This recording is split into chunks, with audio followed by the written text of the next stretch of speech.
Hey everyone, welcome to Unreal Fest. This is kind of exciting, right? Being in Prague, talking about Unreal all day. I'm going to be covering the content reduction of ARK Survival Evolved. So let's get into it. I am Morgan Hughes, the art director at Wardrum Studios. Earlier today, my CEO Thomas was talking about the technical and business side of the ARK project, but I'm covering strictly the content side. I'm an artist, that's what I do. So just a little bit of background about who we are and what we do and why we're qualified to talk about this. Wardrum Studios has been around for over 10 years. We've been making mobile apps since the very beginning of the App Store. We also do console games, but this is a mobile talk, so let's talk about mobile. Some of our more notable projects are the Grand Theft Auto series. One of my personal favorites is Orlux, free to play. And our most recent, before ARK, was Bully. So as you can see, we're pretty familiar with the open world environment on mobile. You'll see some similarities in ARK Mobile to San Andreas, which was our biggest open world game. And similarities like size of the world, number of animating characters, number of assets in total, but those projects differ greatly. The issues that we had with porting San Andreas are not at all the same content issues that we had with ARK. So we'll get into the very specific things that ARK challenged us with. So let's do it. So anybody who doesn't know, this is ARK Survival Evolved. It is an open world survival game where you're on an island full of dinosaurs and prehistoric creatures, and you are building, crafting, surviving.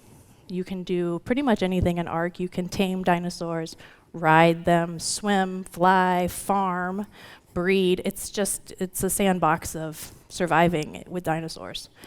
We support single player and multiplayer, up to 60 players on a server at a time. And it's a huge, expansive world, measuring about 50 square kilometers. And the graphics on the original ARK game are just phenomenal. It's a very realistic, very immersive game, and I think that's one of the biggest reasons why it has such a huge fan base, is because you can go in the game and feel like you're really like in, the world full of dinosaurs. So that makes it hard as a mobile developer, seeing this game on PC and console. I even go back and play it on PC and I'm like, oh man, this looks so nice. So as a mobile developer, your biggest task, like in total, is to make the experience feel the same as it does to players who play it on PC and console, sorry. You want them to go from console to mobile and feel like it's the same world with the same environment and the same creatures. And that's really hard to do. So here's how we did it. I'm gonna just briefly run through some of the challenges that we encountered in this project, and then we'll go into each one in more depth as we come across them through the content. So the first challenge is your application size, just your downloaded app. We set a target to stay in 2 gigabytes so that we could support a wider range of devices, specifically some of the older devices with low capacity, like 16 gig iPhones or what have you. We have a real-time memory usage of 1 gig or more often less. And that's because even though the phone may say it's a 2 gig RAM phone, the OS is taking up RAM there and your background processes are always running. So in reality, the ARK game itself is running on 1 gig or less of memory. Shader complexity. You have to be very conscious of your shader complexity when you're making a mobile game.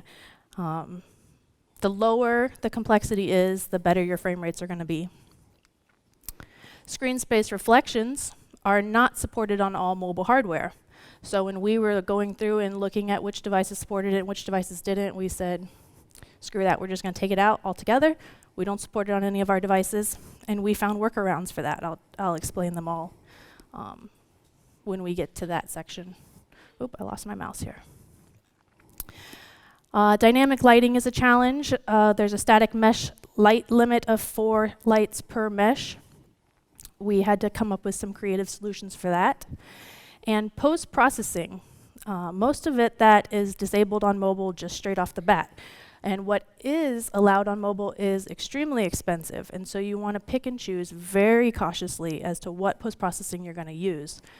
The ARK PC was high on post-processing. They did all kinds of AO and depth of field and I don't know, they did a whole bunch of stuff. Bloom, you know, typical console graphics. Can't do that on mobile, sorry. Hate to bust your bubble. So here's a video one of our community managers put together for me of PC and mobile. So how did we tackle this project? Just in a broad sense, we went through from day one and put every person that we could that wasn't writing code, so that's our testers and our audio guys and our community managers, whoever we had, and they got put on content reduction.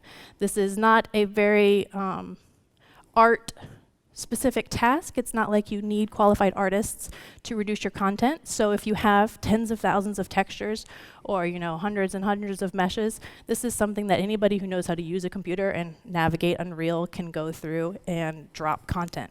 So we set everybody to drop content as low as possible. So we reduced textures and meshes down to like the base that we could get them. And then we made it run on device. And I really wish I had a video of that for you guys, because our first working device run was so exciting for us, 2.5 years ago. It was like this little island the size of this room with like 5 dinosaurs and 10 trees. And we were like, yes, it works on mobile. But we obviously came a long ways from that. So in the beginning, not knowing how much of this game was possible on mobile, there wasn't really anything on the market like this before. We had to make some really cautious promises to our the people that we were working for. So we promised about half the island size. We took out all underwater gameplay, we took out all flying gameplay, and we removed all the bosses. But we did active development on this game for about 1.5 years before we released it, and we ended up bringing back all of that except for the bosses. So we have a full-size island, we have all the creatures from the original game, we have all the flying, we have all the underwater, and we left out the boss battles for now, but our 2.0 update coming out this summer is going to reintroduce all the bosses. So in the end, we will have the same gameplay with just a little bit of mobile tweaks to make it a specific mobile port. So let's move on. I'm going to start with all the obvious stuff. This is stuff that anybody working on mobile is going to be very familiar with. Let me just put a note in here that we started this project from a complete working retail game that had millions of players. So our development process is not going to be the same as a lot of people who are in active development on a new game. We branched the code for mobile completely. So any of these like content reduction that we're doing, we could do that without having to worry about still supporting PC and console. So these solutions may work if you're doing a wide range of platforms. You may just have to get a little bit more creative about how to get these low-res mobile assets as well as keeping the console people happy. So I'm just wanted to throw that in there, that this is a very specific branch for mobile only. But the solutions should be similar. So let's start with textures. This game has thousands and thousands of textures. We went through and reduced them to about 1/4 of their original size in most cases. So that means our most high-resolution textures are at 512. That's stuff like the player character, the dinosaurs. That's about it. Everything else, the majority of the assets are running at 256 for diffuse and normal maps. We have UI textures running at 128, particle effects even lower than that. It's just, you just cut them. Nothing you can do about that. Then we took out all the bloat. So that's all the stuff that we no longer use on mobile. We'll really dig into that when we get to the materials section, but it's stuff like AO masks or layered materials that have metal roughness normal. We took out all of that. We took out any duplicate textures that were like, this is sand, but this is some sand with pebbles. No, sorry, on mobile you get sand. There's no reason to have two versions of sand. You just don't have the disk size, so you cut out anything that you can. One of those things that we left were color masks, but the original game was custom coloring everything from armor to structures to weapons. Players could go in and paint all of their things to match whatever they wanted. We left that to be only on creatures. So that's mainly because when creatures spawn into the world, you don't want them to all be the same color green. So we use color masks only on the dinosaurs. And all these other things that we took the color out of, we just do a straight color molt on the diffuse and say, well, you can paint your armor red, but it's going to be all red instead of red here and green here and white here. It's just a concession we have to make on mobile. But that removed lots of textures. I mean, they had a color mask for every single UI item and every single diffuse texture. And we got it down to just the 80 masks that are on the 80 different creatures. The next big thing that we did that I highly recommend for anybody developing, whether it's mobile or console, is to make custom texture groups for your textures and make a pass and organize your textures ahead of time. So you can use the groups that are provided by Unreal, but we made our own. We said, we're going to have a group for 512 textures. We're going to have a group for normal maps. We're going to have a group for UI. That gives you the power to change that whole group of textures all at once for any specific device that you're working on. Something that we do specifically is when we detect that it's a low hardware, an old phone or something, we say, take all the 512 textures and drop them to the 256 group. So if your phone is running at 3 FPS or burning up, we just switch the texture groups, and it's a really easy back-end change. But you have to do the man work ahead of time and make sure everything is organized into groups so that you can utilize them in the end. The next thing we did was resize all of our textures to be square. UE4 will do this for you automatically, but they won't do it in the way that you want. So you need square textures to utilize PVR compression on iOS. But say you have a 512 by 64 texture, UE4 will make it 512 by 512. That's not what we want. So we took out all of our rectangular textures and we resized them the way that we wanted to. So say we'd make it 256 by 256, or even if it was not super important, we'd go 128 by 128.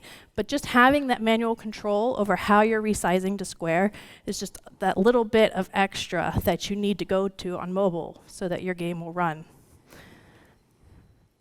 The last thing we did was we used the MIPGen settings a lot. So we dropped the resolution on all these textures, and now you have a bunch of blurry textures everywhere. So one thing that's just built in is that you can sharpen or blur your textures with these MIPGen settings, and we did that on everything. So if our normal map got blurry, we'd sharpen it and give back some of that little extra detail that you lost by lowering the resolution. We also could blur anything that got really aliased or rough around the edges. There's all kinds of little extra tweaks you can do with that. It's just like free game.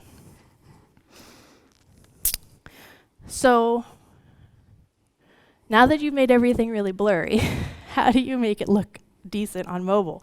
Well, this is something that we started in Vice City way back in the day.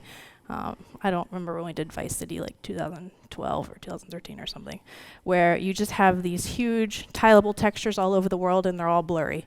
Well, we add a detail texture on top of the diffuse that's just tiled at a different rate than the diffuse, and it just adds back in that little extra detail that you lost from reducing the texture size. So ARK Mobile has maybe 12 detail textures. We use them on everything. We use them on tree bark, on grass, on skin, on wood, stone, everything. And our creatures specifically use a normal map detail just to bring back a little bit of that skin texture.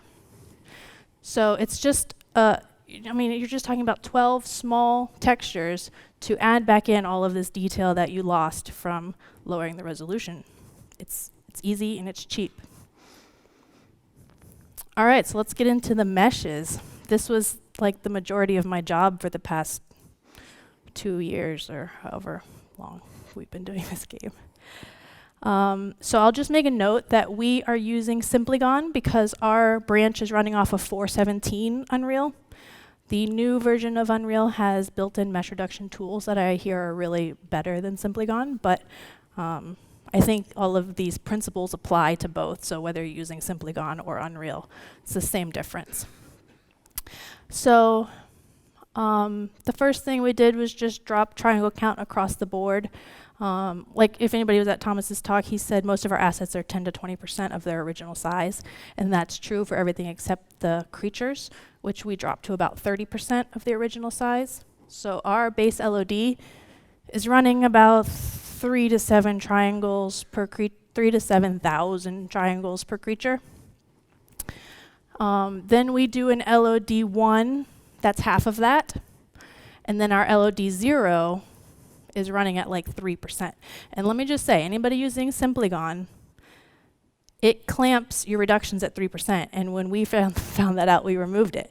Because on ARK, we have a lot of things that are rendering at 1% or 1.5% of its original size. And so that was just a simple, like, take the clamp off and let us go lower, because sometimes we need it for LOD3, LOD2, whatever.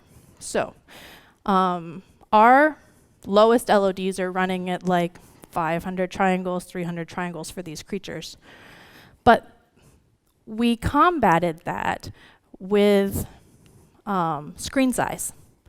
So instead of using the default LOD distance that is set up in Simplygon, we overwrote that with our own manual screen size adjustments.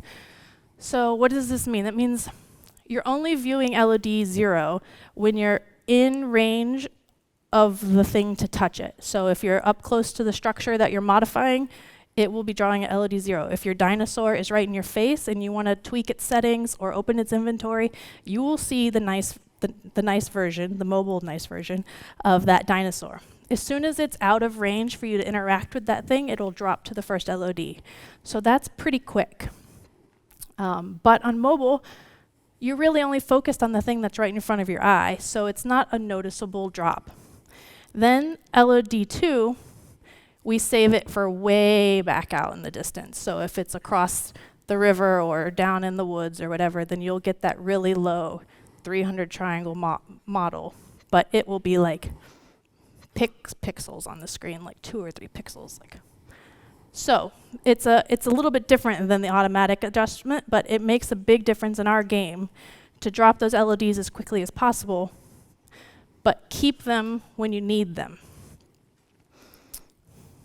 We also noticed that the fur wasn't reducing well with Simplygon, so we just added a little bit of code to change the way that the fur was getting reduced, and that made a big difference for us, removing quads instead of trying to reduce vertices. And something that we noticed was hindering our reduction when we were going through the dinosaurs was the eyes. So we found ourselves as artists dropping the LOD, trying to find that range in which it still looked good. And that turned out to be, when the eye disappeared, bring it back up a little till you could see the eye and then stop. Well, this was giving us triangle counts that we didn't necessarily want. It was still too high. And we're like, well, we can't have dinosaurs without eyes.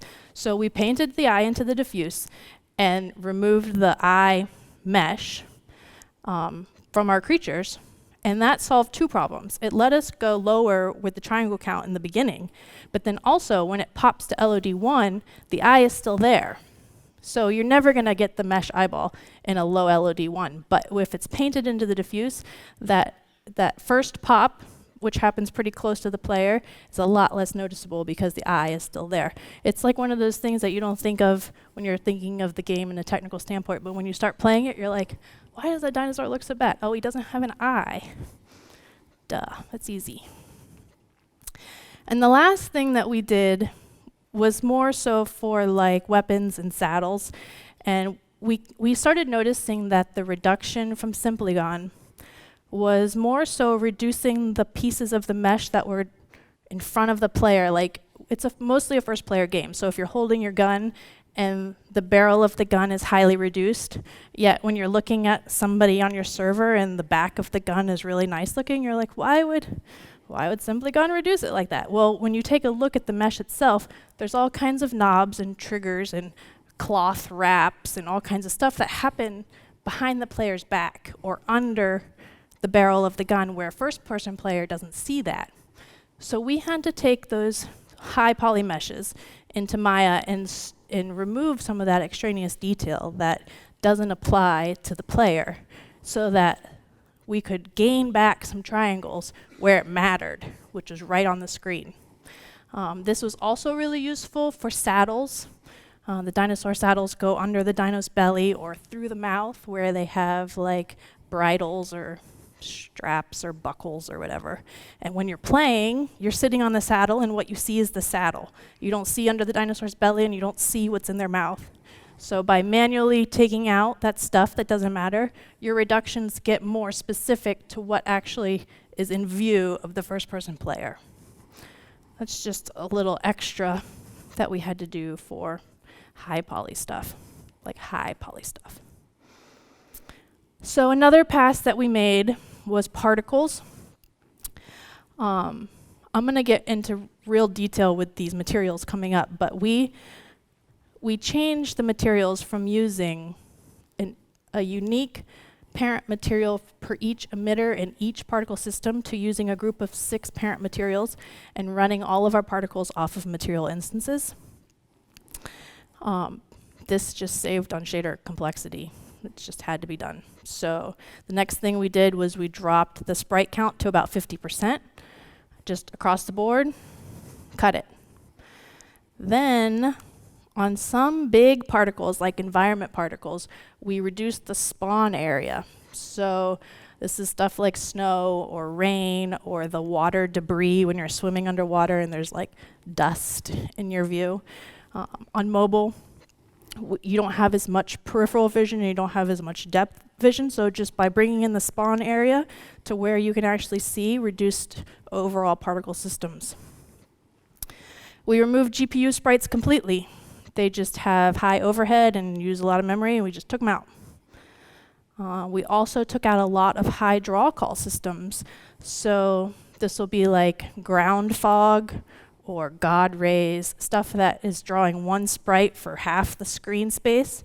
It's just too expensive to have all those transparent draw calls in mobile, and we removed a lot of that, large environment textures that we just didn't need that on mobile.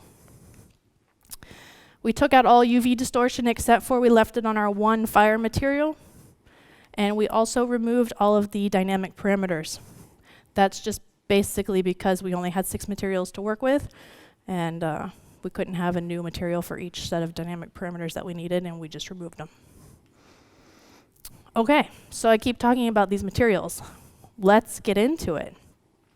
Why are the materials so important in mobile? Well, you need to limit your overall number of materials because switching materials in the base game is very expensive. So if you're only rendering on screen a handful of parent materials, then your game's going to run fast. So our game is running on 20 core parent materials. For real.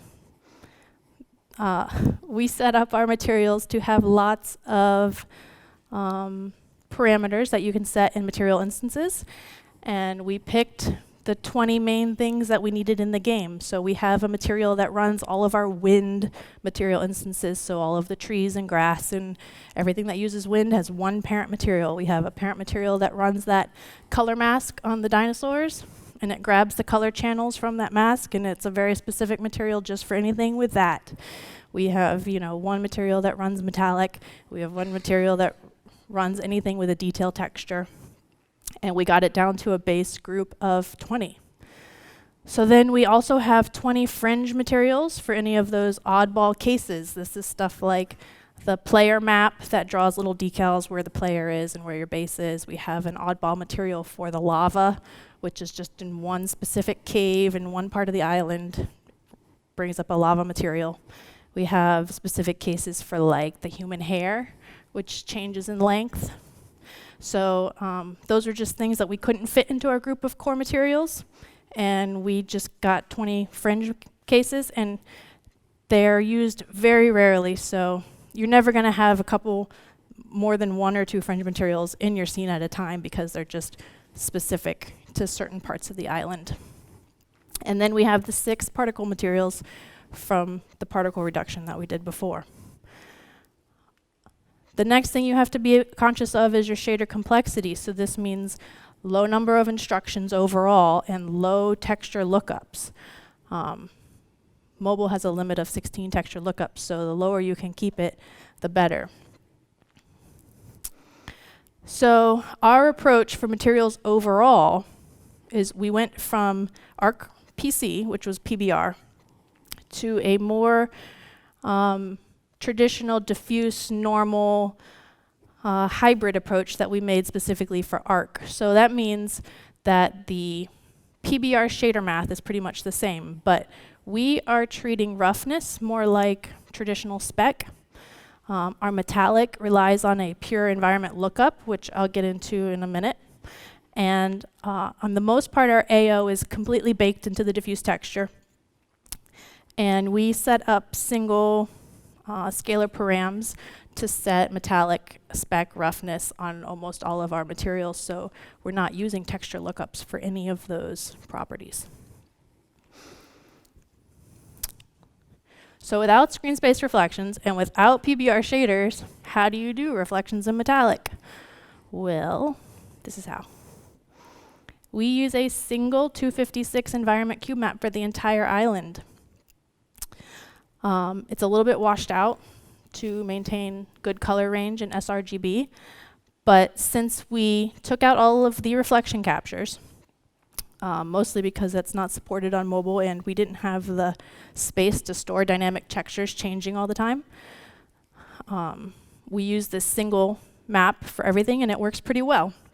We take the day-night cycle and we do a color molt on this texture depending on what the sky looks like at that time of day, whether it's sunset or night or whatever. We just do a color molt on this base texture. And then for the metallic, when we dug into how the UE4 mobile metallic was working, we didn't think it was matching ARK PC as much as we wanted it to. So we tweaked it. So what our metallic is doing is it's calculating the light from the diffuse and the normal, and then it's lerping that with that environment map that I had up there a minute ago after the time of day color has been applied. And then it applies the shadows after that. So all of our metallic is running purely on that environment map, lerping with the diffuse. And you can see the metallic on that pickaxe. It's on the wet sand, it's on the water, it's on the dinosaurs. It's all using the same cube map. And it works pretty well for us. That's probably useful to note that our island looks pretty much the same throughout the entire thing. I guess if you had, buildings or interiors of rooms, you would have to switch out that cube map based on what your game is doing. But for us, we can get away with using one. You might have to use 2 or 3 or 4 depending on what type of game you're having. But just taking out the dynamic switch of textures is a big thing. So baking. We do a lot of this in ARK Mobile. You want to bake anything and everything you can outside of runtime. This can help with a variety of issues like shader complexity, texture lookups, the lack of post-processing. Something that was easy for us to do was that we had a complete game to work with. So we knew what the lighting should look like. We knew what the saturation should be. We knew what the final effect of the game was. So we could start baking at the beginning. But anybody who's still iterating on their game, I would suggest to do all of the stuff on this slide at the end. So wait until your post-processing is final.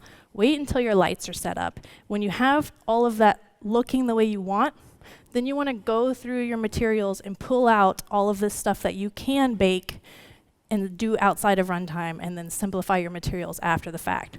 So what does this entail? Well, we baked the AO and the color on the landscape. I'm going to get into the landscape detail a lot at the end, so we'll go over this. We also put the AO and the diffuse on everything. So we realized when we looked at the shader that the AO was just being multiplied at the end of the shader. So what's the difference between multiplying it in Photoshop, re-importing your diffuse texture, or letting the shader do the work all the time? Well, we just did it manually. Said, you know, it's a little bit of manual effort, but it makes your shaders run faster. We put the AO and the diffuse, I think literally everything. I can't think of a case where we're actually using an AO texture lookup. Then we did a lot of manual texture adjustments on every texture. This is stuff where ARK PC was doing diffuse intensities or normal adjustments or saturation, desaturation. They were doing it all in the material, and we wanted to take those instructions out of the material. So we went into the diffuse textures and we brightened them, or we upped their contrast, or we desaturated them in the material, in the texture settings itself. So we actually added a little line of code to do a normal intensity. This normal has been boosted by like 1.5 times its original intensity, but that's also baked in. We do it in the texture, it's done off of game time, and it's ready to go when the game loads. So I would say, if I were making a game from scratch, I would put all of those things in the material to start. I would give yourself all of these parameters that you can tweak on the fly while you're playing. Then when you're happy with it, go through and say, well, can I take out this multiply, and can I take out this texture lookup, and can I bake all these things into the diffuse and the normal outside of runtime? Okay, so let's get into the landscape. This is one of the bigger content changes that we made, and I kind of saved it to later and just to like ease you guys into it. But the original map for ARK PC was just one huge landscape terrain, and it had 30 layers painted on it. It was taking up 1 gig of real-time memory, and if you remember from the beginning, that's all we have on mobile. So we had to find solutions for this landscape. The first thing we did was we took the landscape into World Machine, and we broke it up into 25 individual pieces and used those as individual maps. So each landscape piece is now its own map. The next thing we did was we generated static mesh proxies for each of the landscape piece. So there's our static mesh right there. That was put into Simplygon and reduced to about 40%. The other thing that making a static mesh did was it baked the diffuse texture. So instead of using the 30 blended layers, when you drop to your LOD, that is a single diffuse baked texture. So what's the point of all this? Well, streaming. That's what you want to do. In mobile, you want to stream everything. So we set up level streaming using the world composition tools in Unreal to use 1 or 2 landscape pieces at a time depending on where the player is on the island. And the rest of the time, it's using this LOD with the baked material. Doing those changes, in the end, brought our memory uses of the landscape down to 25 megs. This saved us a lot. So it's not just the streaming of the maps, but it's more so this material, which I'm going into next. So let's look at the material. This is our landscape material in ARK Mobile. I can say that this is our most complicated material in the entire game. Yep, that's true. We have a limit of 16 textures, and this is the one case where we even get close to that limit. We utilize every single one of those 16 textures in this one specific case, and in all of our other materials, we maybe hit 4 or 5 at the most for texture lookups. So how do we do it? We took 30 layers, and now we're using 6. So we have the 6 diffuse textures, the 6 normal maps. We have 1 for noise, 1 for AO. Then 1 texture accounts for blending those layers. 1 texture accounts for the skylight, and 1 for the environment map that we saw earlier. So let's break it down a little bit further. Here's our landscape piece with the blend weight texture on it. So this is our 1 texture lookup for blending the layers.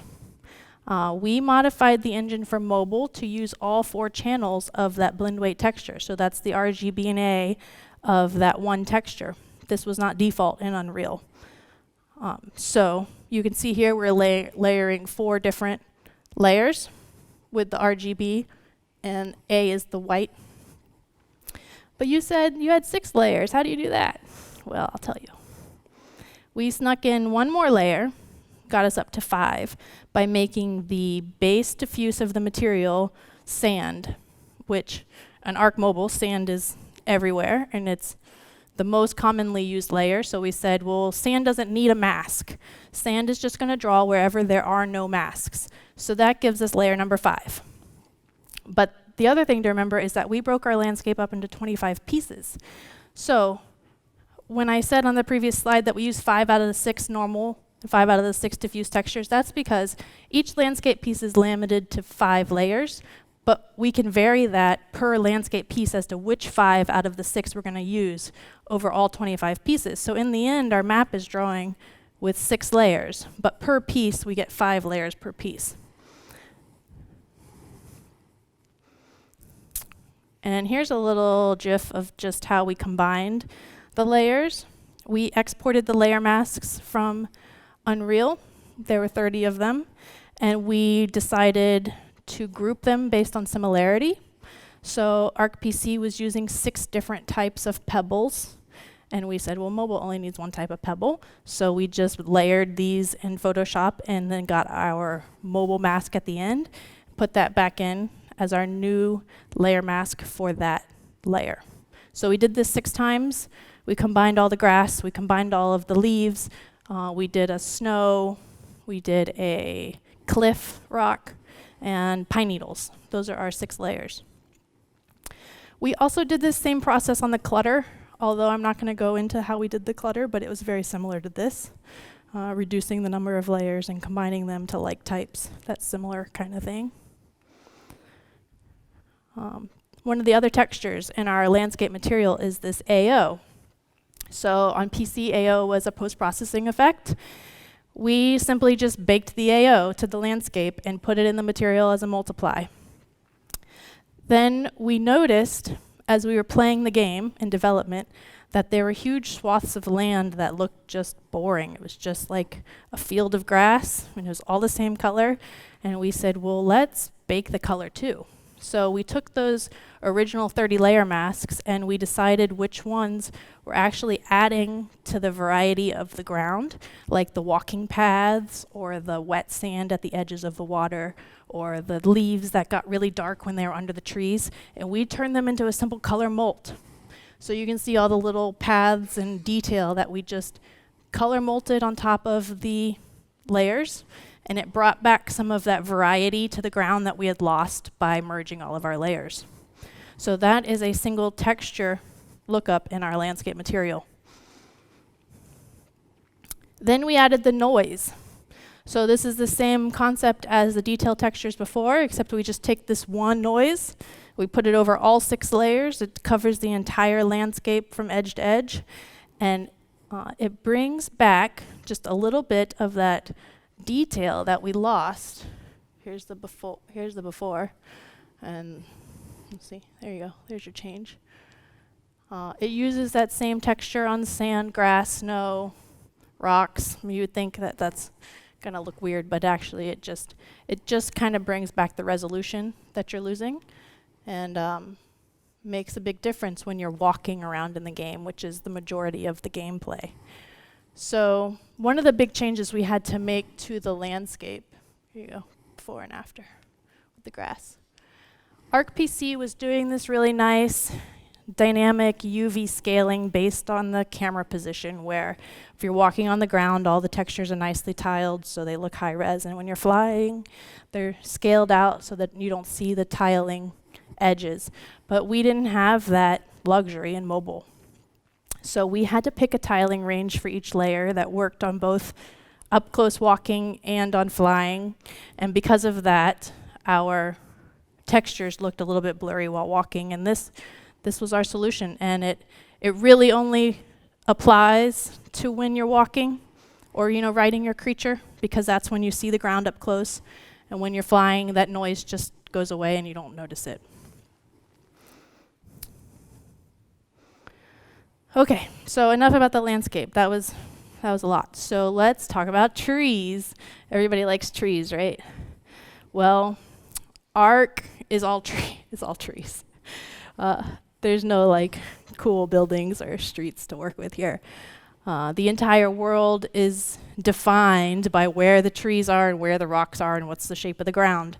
So ARK PC was running more than 2 million trees. We reduced the instances across the board. We actually wrote a little editor action that took an even distribution wipe of half the instances. Then we analyzed which of the trees we wanted to use. So instead of having 40 unique types of trees, we said, well, this instance of this tree only has 300 instances across the whole world. Let's take that and combine it with a more popular tree. And we got our unique tree types down to 24 tree types. So that's reducing your static mesh calls and your texture lookups just by taking out those 16 trees that we didn't really need, because there's 5 over there and maybe 100 over there. Those are just not worth it. Then we took the trees and we separated them into submaps. So the trees were distributed across each of our landscape maps, and there was 25 of them, but that wasn't good enough for us. So we took half of those and we put them in tree map 1, and then the other half is in tree map 2. So there's 2 submaps of trees per landscape piece. Then we went even further with the small stuff, like the shrubs and the rocks and the stuff that's just on the ground, our near maps. We have 8 individual near maps per landscape piece. That allows us to stream them in and out when they're out of view or too far away from the player, because we're talking about a huge landscape here. So just having your instances in smaller maps gives you more control over what you can show to the player at any given time. We then took our 40 trees our 24 trees, and we put them into speed tree. We reduced them even further by hand. So we reduced the divisions of the tree trunks. We reduced the number of branches. We took the tree cards that were originally 36 triangles per card, and we made them 6 triangles per card. Those became our LOD zeros. I think I have an image here. And then we used speed tree to make the billboard version of that new reduced tree type. So this is 6-sided billboard. That is our LOD 1. And the tree is our LOD 0. We experimented a little with having an in-between reduced static mesh before we dropped to the LOD, but we found that it was making the tree look less full, and then going from that LOD to the billboard, which was based off of LOD 0, was too much of a drastic pop, and it worked better for us visually to go from the tree straight to the billboard. I will say that using the billboard system like this and setting the distance at the range that we did is one of the biggest concessions that we made in mobile. But having 1 million trees rendering on mobile is impressive, I think. And making this concession in order to do that was important to us. So we had to go a little bit further, actually, with this. We found the problem that when you were flying or up on a mountain or something, the frame rate was tanking because it was drawing the LODs, these 6-sided LODs all over the world, but it's still a ton of triangles. So we tried, well, let's stream out the trees when they're too far away. Well, that left the map really empty. So we had to come up with a better solution. And we did that with far maps. So we took each of our tree maps and we turned them into static meshes of 2 triangle billboards. So this is our far map. Here's the triangle version of that. You can see one here. It's 2 triangles per tree. Here's another one, 2 triangles. But on top of that, so that's a static mesh, like 700 triangles or something for the entire section of trees. We also made an atlas diffuse texture. That's one of our 512 by 512 textures, and it has all the billboards of those trees. So when this static mesh is rendering, when the billboard LODs stream out, this comes in, and it's a single static mesh with a single diffuse texture, no normals, no lighting. That's cheap. That is cheap to draw. So we use the Unreal LOD streaming. So if you take a map, if you take a UMap and you name it the same thing with underscore LOD1, Unreal will automatically switch it for you. When yours unstreams, it'll pop in LOD1, and that's what we get there. That one, from that one to that one. And this happens really far out in ARK Mobile, so it's never something that you notice because it's not in front of your face. It's 1 or 2 landscape pieces away, and that's what you're seeing when you're going to be flying or standing on top of the volcano or whatever. That gave us huge savings. So I have a video. This is not really the height that you would fly in ARK, and it's not really the height that you would walk. This is kind of an in-between where you can see the transition of the trees as they come in. You can see that everything in the background back there are those 2 triangle billboards. And then everything up close is the 6-sided billboards, and they do their dissolve into the static mesh. This video is kind of nice because it kind of shows you all of our LOD progressions. You can see the rocks popping in. You can see the dinosaurs LODs. Those little guys are, probably LOD 2 back there when they're coming in, and then the closer they get to you, you can see their higher resolution LODs. You can also see the landscape changing back there in the background.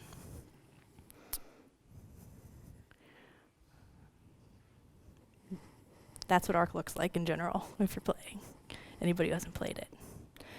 All right, so that's all I got for you guys today. Thank you for listening, and thank you guys.